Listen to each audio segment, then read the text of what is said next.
Irmãos, vamos abrir a palavra de Deus no Evangelho de Lucas, capítulo 2. Evangelho de Lucas, capítulo 2, vamos ler do verso 1 ao verso 7, passagem que faz alusão ao nascimento de Jesus. Lucas 2, do verso 1 ao 7.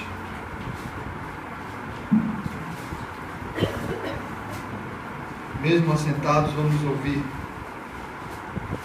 a leitura da palavra de Deus. Diz assim: naqueles dias foi publicado um decreto de César Augusto, convocando toda a população do império para recensear-se. O primeiro recenseamento, foi feito quando Quirino era governador da Síria. Todos iam alistar-se, cada um à sua própria cidade. José também subiu da Galileia, da cidade de Nazaré, para a Judeia, a cidade de Davi, chamada Belém, por ser ele da casa e família de Davi, a fim de alistar-se com Maria, sua esposa, que estava grávida. Estando eles ali, aconteceu completarem-se-lhe os dias, e ela deu à luz o filho primogênito. E ela, dando à luz o filho primogênito, enfaixou-o e o deitou numa manjedoura, porque não havia lugar para eles na hospedaria. Deus abençoe a leitura e meditação da sua palavra. Vamos orar mais uma vez. Nosso Deus e Pai do nosso Senhor e Salvador Jesus Cristo, nós te damos graças a Deus por tua palavra bendita, santa, inerrante, infalível, inspirada. Pedimos, ó Deus, encarecidamente que o Senhor aplique esta palavra ao nosso coração, coração de cada um de nós nesta manhã. Mas antes disso, ó Pai, queremos orar, ó Pai, por aqueles irmãos amados, queridos, que se acham frios, indiferentes para com as coisas do alto, do reino de Cristo Jesus. Aqueles que estão também limitados no seu corpo, que o Senhor tenha misericórdia. Queremos, ó Deus, te suplicar por nossa irmã Zefinha. Lembramos-nos também aqui, ó Pai, de Dona Nizinha, Dona Nicinha, do nosso amado irmão Cláudio Guerreiro, do Sérgio, do nosso irmão Adelcio, Zezinho, Carol, nossa irmã Antonieta. Lembramos-nos também de Israel, intercedemos por ele e por cada um deles, ó Pai. Dispensa a tua misericórdia, a tua graça, o teu favor e o teu perdão sobre a vida deles, sobre a vida de cada um de nós. Ó Deus, queremos te louvar pelos muitos anos que o Senhor concedeu à nossa irmã Gotti, pelo privilégio de tê-la conosco. Nós te louvamos, ó Pai, por todas as bênçãos a nós concedidas na pessoa bendita do teu Filho Jesus Cristo, nosso Salvador amado. Aquele que vive e reina para todo sempre, em nome de quem oramos. Amém. Irmãos, o nascimento de uma criança por si só já é um milagre. Já dissemos isto aqui em outra oportunidade. Já é uma maravilha presenciar o nascimento de uma criança, porque afinal de contas, ali está uma alma que jamais morrerá. Naquela criança, naquele ente que acaba de nascer. No entanto, desde que o mundo é mundo, nós estamos diante de um acontecimento único, um acontecimento ímpar, singular. O nascimento do Filho de Deus. É o que Lucas registra neste seu Evangelho. Nunca houve ou haverá um nascimento tão extraordinário como foi o nascimento de Jesus Cristo, nosso Salvador. Ele é singular em vários aspectos. Primeiro, porque no verso 31 do capítulo anterior, fora dito a Maria, diante da sua colocação, ela pergunta: como será isto, pois não tenho relação com homem algum? E a sua pergunta tem a seguinte resposta por parte do anjo: descerá sobre ti o Espírito Santo, e o poder do Altíssimo te envolverá com a sua sombra. Por isso também o ente santo que há de nascer será chamado Filho de Deus.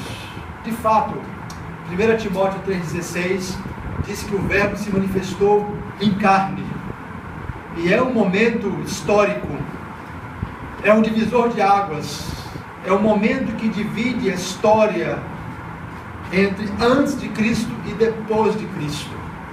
E como dissemos domingo passado, Maria foi o vaso escolhido por Deus, dentre milhares, morando num lugar muito simples, sendo uma mulher muito humilde, muito pobre, fora escolhida por Deus para ser o vaso através do qual o Verbo se tornaria em carne.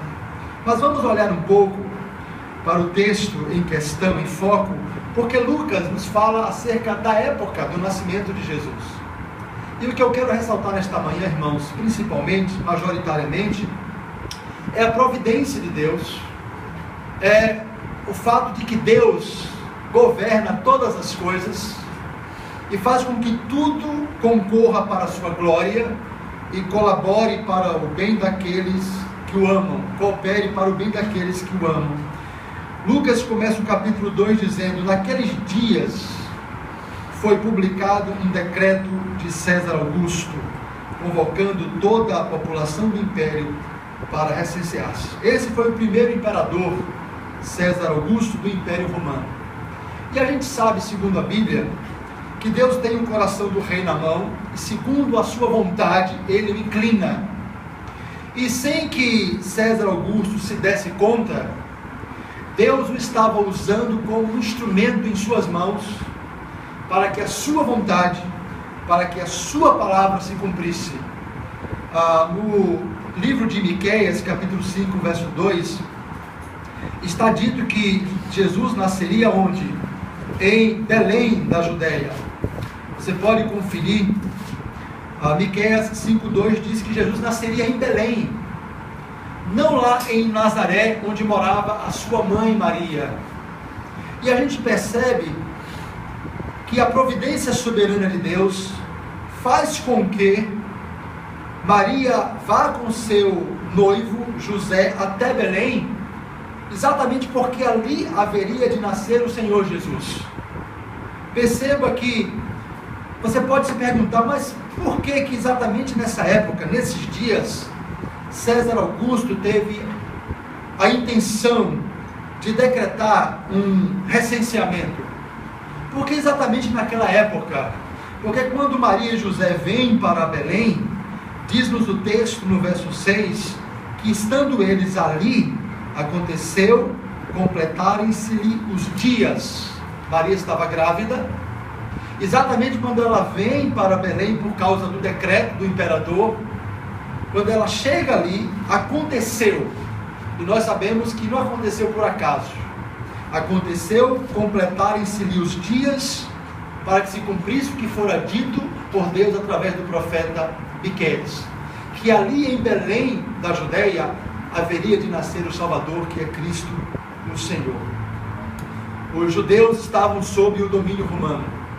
Os judeus já não tinham mais independência, eles estavam dominados por um poder estrangeiro. E aqui nós vemos que, apesar do povo de Israel estar nessa condição, nessa situação, vemos a sabedoria de Deus se sobressaindo em meio a esta condição a que estava submetida o povo de Israel, o povo judeu. Vemos a sábia sabedoria de Deus, a sábia providência de Deus agindo de uma forma perfeita na vida de José e Maria, principalmente, obviamente, na vida do próprio Senhor Jesus. Quando o texto começa no verso 1 dizendo: naqueles dias foi publicado um decreto. Paulo, quando escreve aos Gálatas, ele fala da plenitude do tempo. que Jesus nasceria quando?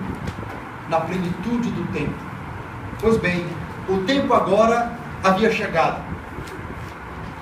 Havia chegado a hora do Senhor de fazer com que Maria desse à luz a Jesus, estando exatamente ali em Belém. Eu fico pensando, irmãos, que aqueles impérios todos que já haviam passado, o egípcio, o assírio, o babilônico, o persa, o grego, e agora sob o domínio romano, esses impérios todos que caíram, e o romano também haveria de cair, está sendo anunciado aqui o nascimento de um rei, e conforme disse Lucas no capítulo 1, cujo reinado seria eterno, seria perfeito, um reinado que jamais passaria, como passaram aqueles impérios, que se levantaram com pujança, com galhardia, com altivez, mas na plenitude do tempo, cada um deles foi caindo, como peças de dominó, colocadas uma do lado da outra. Mas estava nascendo um rei, cujo império, cujo reinado seria sempre eterno, jamais passaria. E como jamais passaria na mente de César Augusto e de Quirino, governador da Síria, que eles não passavam de instrumentos nas mãos de Deus. Deus os levantou, Deus os usou para que a sua vontade, a sua providência operasse de um modo perfeito. Muitas vezes, a semelhança do que aconteceu com José e Maria aqui, nós não entendemos por que temos que sair daqui ou tomar aquela atitude, tomar aquela decisão. Nós não sabemos ao certo. Tudo nos parece inicialmente nublado, cinzento, como pode ter parecido para Maria e José. Mas acima de César Augusto, acima de Quirino, havia um governante supremo que os levantou e os usou para que a sua vontade, os seus decretos, que estavam acima dos decretos de César Augusto, se cumprissem no espaço e no tempo devidos. Se você folhear a sua Bíblia e for comigo para o livro de Atos, no capítulo 4, lembre-se que a igreja primitiva estava reunida e eles estavam ali pensando acerca da morte de Jesus, tudo que lhe aconteceu, que aos olhos humanos não passava de um infortúnio. Jesus nasceu, ele viveu de modo singular, único, mas finalmente ele foi julgado injustamente, foi crucificado, foi sepultado. Mas veja a visão dos apóstolos e da igreja com respeito a esses acontecimentos. Veja o capítulo 4 de Atos, eu vou ler a partir do verso 23. Diz assim: uma vez soltos, Pedro e João, no caso, procuraram os irmãos e lhes contaram quantas coisas lhes haviam dito os principais sacerdotes e os anciãos. Ouvindo isto, unânimes, levantaram a voz a Deus e disseram: Tu, soberano Senhor, que fizeste o céu, a terra, o mar e tudo que neles há, que disseste, por intermédio do Espírito Santo, por boca de Davi, nosso pai teu servo. 2 pontos. Por que se enfureceram os gentios e os povos imaginaram coisas vãs? Levantaram-se os reis da terra e as autoridades ajuntaram-se a uma contra o Senhor e contra o seu ungido. Aí verso 27, eu quero destacar o verso 27, que diz assim: porque verdadeiramente se ajuntaram nesta cidade contra o teu santo servo Jesus, ao qual ungiste, Herodes e Pôncio Pilatos, com gentios e gente de Israel. Verso 28, para fazerem tudo o que a tua mão e o teu propósito predeterminaram. Isso é maravilhoso, irmãos. Isso faz com que, ou leva-nos a perceber a sabedoria de Deus em sua providência para conosco, para com a sua igreja. A igreja primitiva reconheceu que aqueles homens, aquela turma ensandecida, Herodes, Pôncio Pilatos, gentios e gente de Israel, não passaram de instrumentos nas mãos de Deus, para fazerem o quê? Tudo que o propósito e o decreto de Deus predeterminaram. Então, acima das leis humanas, acima dos governadores humanos, acima de Quirino, acima do imperador César Augusto, estava o Supremo Rei, aquele que governa soberanamente todas as coisas e usa autoridades, usa situações, usa acontecimentos e fatos, de maneira que tudo convirja para o seu supremo decreto, para a sua soberana vontade. Então Deus levanta, como levantou César Augusto e colocou no coração dele o desejo de decretar um recenseamento, para que cada um fosse a sua cidade natal e fosse se alistar. E José e Maria, cumprindo o seu dever cívico, saem lá de Nazaré e vão para Belém, exatamente no tempo em que completam-se os dias de Maria, para ela dar à luz. E vemos ali cumprido o decreto de Deus, conforme fora dado ao profeta Miqueias e ao profeta Isaías. Os dois, de maneira uníssona e unânime, atestam da parte do Senhor que Jesus não nasceria em Nazaré, não nasceria em nenhum outro lugar, senão em Belém da Judéia. Então, quando a gente olha para Lucas 2, ficamos pensando, meu Deus, o Senhor colocou no coração deste imperador este desejo, esta vontade, a princípio despretensiosa, mas Deus estava nos bastidores, conduzindo a história, de um modo soberano, de um modo perfeito e de um modo providente. Voltando à figura de Martinho Lutero, a qual aludimos na escola bíblica dominical, Martinho Lutero, ele tinha um amigo chamado Filipe. E sabe o que ele costumava dizer a Filipe? Filipe era tomado pela ansiedade, era uma pessoa muito ansiosa. E corriqueiramente Martinho Lutero dirigia-se a ele dizendo-lhe as seguintes palavras: Filipe, deixa de tentar governar o mundo. Palavras de Martinho Lutero a Filipe: Filipe, deixa de tentar governar o mundo. Era uma maneira que Lutero encontrou de fazer com que Filipe, seu amigo, entendesse que acima de tudo e de todos estava a providente mão de Deus. Muito embora naquela época, na época em que Jesus nasceu, o mundo estivesse mergulhado nas mais densas trevas, na escuridão, na incredulidade, no ceticismo, o palco estava completamente preparado para o advento do Messias. Aos olhos humanos, poderia ser a pior hora. Não, aos olhos de Deus, o seu filho nasceria na plenitude dos tempos. E foi a plenitude para que Maria desse à luz, estando exatamente ali, para que se cumprisse o decreto do Senhor. Maria não teve tempo, talvez, nem de fazer um chá de bebê. Ela colocou o seu filho numa manjedoura, porque não havia lugar para eles na hospedaria, diz-nos o verso 7. O Rei da Glória, Senhor de todas as coisas, dono de todas as coisas, nasceria e seria colocado numa manjedoura.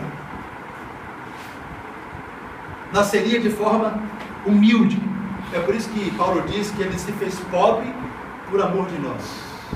Aqui vemos a sua humilhação. E ele, exatamente, aquele diante de quem todos os reis, governantes, haverão de se curvar um dia. Mas ele nasce nessas condições. Maria é uma mulher pobre. Talvez ela nem tivesse um enxoval para Jesus que nasceria. Mas aprove a Deus, em sua infinita sabedoria, fazer com que eles nascessem nessas condições.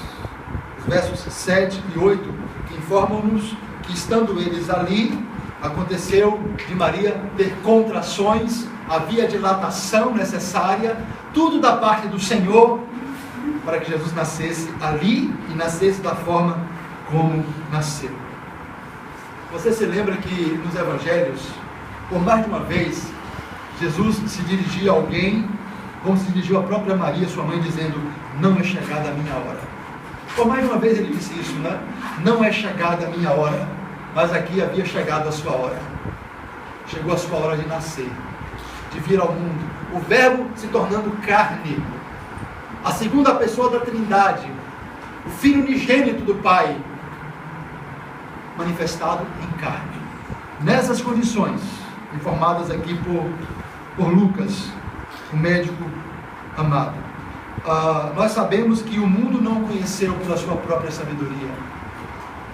E era uma loucura que o Messias viesse da maneira como veio, nascesse e vivesse da maneira como nasceu e viveu, e morresse da maneira como morreu. Tudo parecia loucura, tudo indicava algo improvável.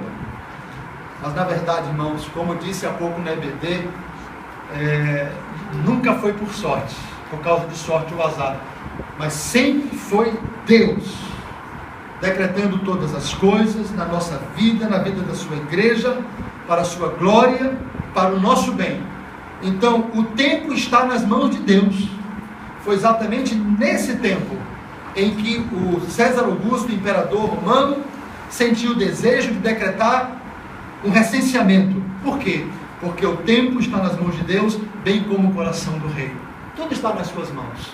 Eu creio, irmãos, que essa experiência aqui, registrada em Lucas 2, envolvendo a pessoa de Maria, José e o próprio Jesus, é uma experiência consoladora, para a gente entender que Deus sabe qual é a melhor ocasião, qual é o melhor momento. E essa experiência de Maria serve-nos de antídoto contra a ansiedade. Por que eu vou reclamar quando um governador se levanta? E nós estamos vivendo uma experiência assim no nosso país e também fora do nosso país. A experiência mundial hoje, conforme foi dito aqui na oração do presbítero César, é que as nações estão em convulsão, cada um tentando mostrar o seu poder bélico, né? a sua corrida armamentista.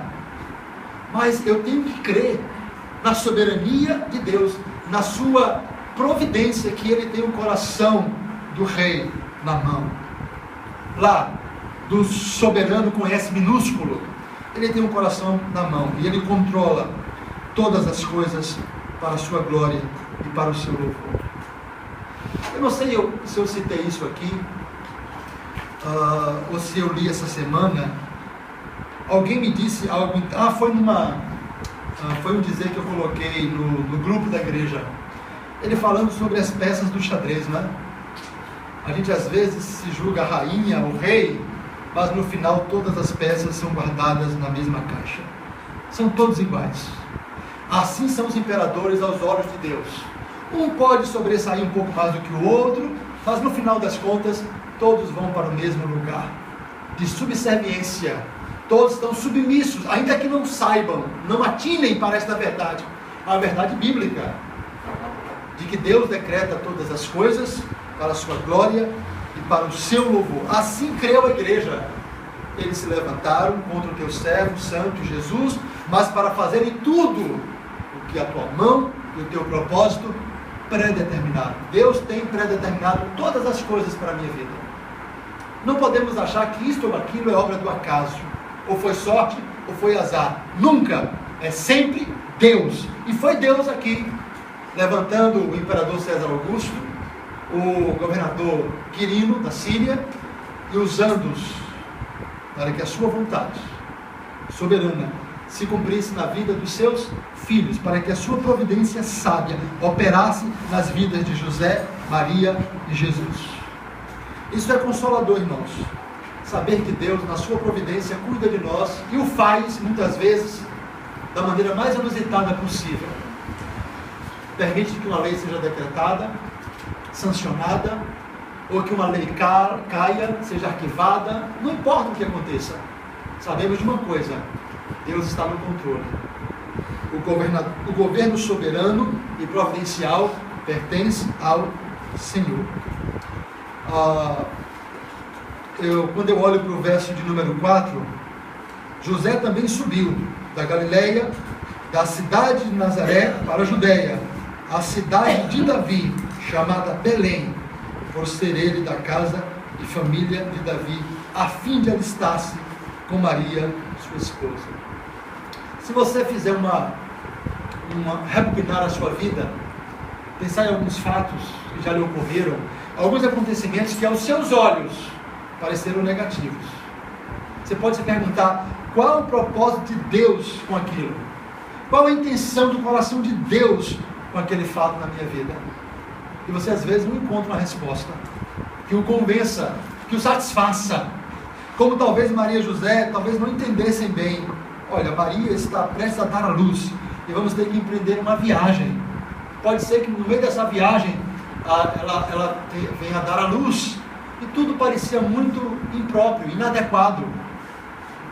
Mas Deus cumpriu a sua vontade soberana na vida daquela família e na vida do seu Filho amado, Jesus Cristo. Da mesma forma, irmãos, sem tirar nem pôr, da mesma forma, Deus age para conosco, seus filhos, na sua santa, sábia e perfeita providência. É como se estivéssemos ouvindo Lutero dizer: fulano, deixa de tentar governar o mundo.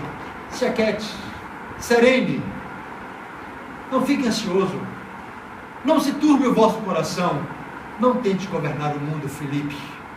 Quantas vezes eu preciso ouvir isso de Deus, através da sua palavra, ou através de algum irmão: pastor, sossegue, descanse, espere no Senhor, não tente governar o mundo. Nós precisamos olhar para esse texto e extrair dele essa mensagem da sábia, bondosa, paternal, fiel, perfeita providência de Deus. Você pode não entender o porquê daquilo, mas há um porquê. Você pode não entender a razão daquilo outro, mas há uma razão. Ainda que oculta aos nossos olhos, a princípio, mas Deus tem um propósito, e um propósito santo, e um propósito perfeito. O mundo estava para assistir um grande espetáculo, que era o fato de Jesus vir a este mundo, Filho de Deus, o Verbo se faria carne naquela época e naquele lugar, com aquele pretexto, né, de vir a Belém para alistar-se. Isso foi apenas um pretexto da parte do Senhor, para que a sua vontade se cumprisse. E quantos pretextos de Deus há na minha vida, para que a sua vontade, boa, perfeita e agradável, se cumpra. E eu devo me alegrar, eu devo me deleitar, porque Deus faz tudo como lhe apraz, no tempo ideal, na plenitude do tempo. É preciso crer na providência de Deus. A Bíblia diz, não só em Abacuque, mas em vários lugares: o justo viverá pela fé. E eu creio que qualquer coisa que me ocorra, não importa a natureza, a duração, eu sei que Deus tem um propósito. Nenhuma folha cai sem o seu consentimento.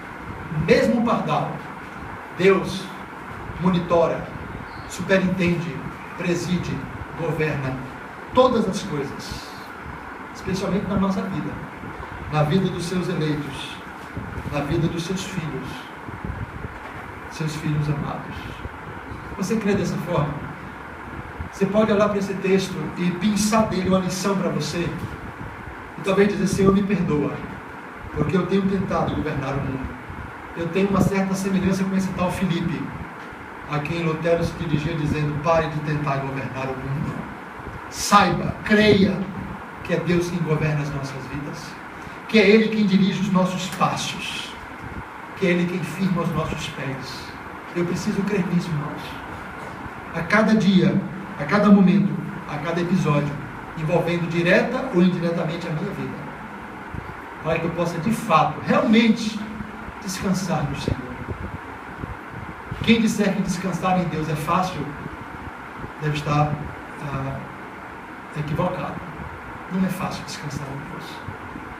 É preciso que realmente nos verguemos diante dele, nos quedemos aos seus pés, para que de fato o nosso coração seja semelhante a um rio cujas águas correm tranquilas. Mas nem sempre é assim. Via de regra, há no nosso coração uma borrasca, e precisamos crer que Deus está conosco, mesmo na tempestade ou ainda no vale. Davi disse: ainda que eu andasse pelo vale da sombra da morte, eu não temeria mal nenhum, porque tu estás comigo. O Senhor governa todas as coisas. O Senhor está acima de tudo e de todos. Nada ocorre sem um propósito, sem que o Senhor assim tenha decretado para a sua glória e para o meu bem, para o seu louvor, para a nossa alegria. Que Deus nos abençoe, irmãos, e nos ajude na nossa incredulidade. Aumente a nossa fé e faça-nos crer na sua fiel e bondosa providência. Amém.